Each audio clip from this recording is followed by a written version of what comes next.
This question comes to us from Jay, and Jay writes this: Hey, WeTV, what is the LCMS's position on divorce? Is marriage until death? Is there anything that validates divorce? God bless, Jay. Jay, very good question. In order to answer this question, we have to establish what marriage is. The best place to go is Genesis chapter 2 in the very beginning. And in Genesis chapter 2, we read the following. It says this: A man shall leave his father and mother and hold fast to his wife, and they shall become one flesh. Now, there's really two components to that when looking at marriage. A man is attached or clinging to or holding steadfast to his mom and dad, but there's a severing, a breaking of that clinging, and that clinging, that devotion now is devoted to his spouse, his wife. So the husband and wife, they cling to each other, not only physically, but also emotionally together as they cling together. And then as they cling together, the two will become one flesh. In other words, there will be a sexual union. There will be sexual intercourse. And when that happens, the marriage is made permanent. So, with that stated, that marriage bond of clinging to each other and sexual union is to remain till death do they part. However, that can indeed be broken. Unfortunately, it is many times. Now, the two ways that it is broken is this. There's a very helpful book that explains this. It's a book titled this, Divorce and Remarriage. It's more of a pamphlet, Divorce and Remarriage, an Exegetical Study. And this is put out, get this, this is put out by a report of the Commission on Theology and Church Relationships of the Lutheran Church Missouri Synod from 1987. So, big fancy term, but it's a very helpful little pamphlet. In the very end, summarizing all the theology on this topic, it brings down to 2 points, and this is what I'd like to share with you right now at this point.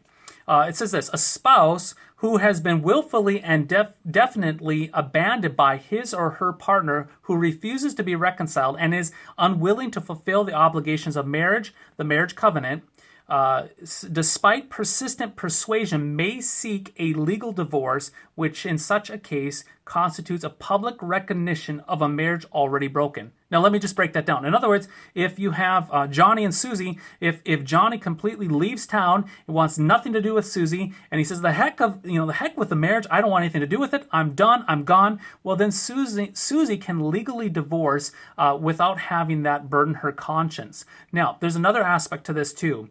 The other aspect is this, is when a spouse commits fornication, guilty of sexual unfaithfulness, which breaks the unity of marriage, the offended party who endures such unfaithfulness has the right, though not the command, to obtain a legal divorce. So what this document is putting forth from the writings of Jesus in the Gospel of Matthew and also Paul in 1 Corinthians is that when it comes down to marriage can be broken on the basis of abandonment. If somebody completely leaves town and destroys that commitment, that cleaving together, when that's destroyed, or when there's sexual unfaithfulness, where somebody has an adulterous affair, that then destroys that one flesh relationship. So in those cases, divorce is permitted. Not necessarily promoted, but permitted. Now, there's another aspect of this too that I just want to briefly hit on this.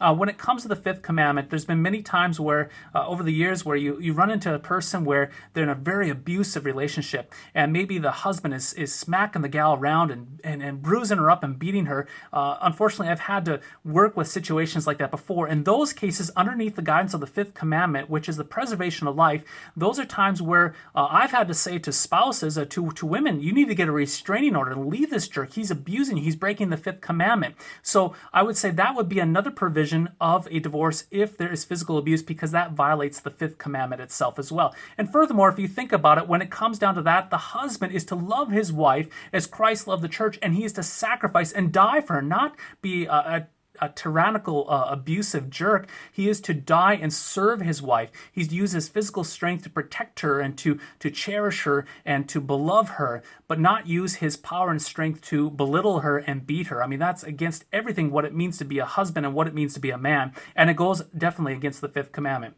So there you have it, abandonment, sexual unfaithfulness, and then underneath the fifth commandment, abuse. I would say those are the ways where a divorce is permitted. Definitely not celebrated, but permitted under these circumstances. So I hope that helps, and we'll catch you next time.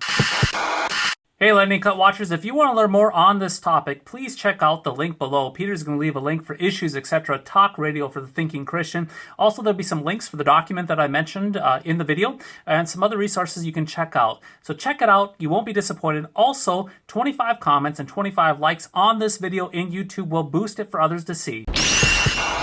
Worldview Everlasting is solid, Christian, and free because it is viewer supported. Your monthly gift of $5, $10, or $25 is the reason that we can continue to improve and expand these tools for online Christian outreach and discipleship. To make a one-time donation, sign up for the Lutheran Ninja Clan regular giving, or to find information about how to put Worldview Everlasting in your congregation's budget, click Donate Now.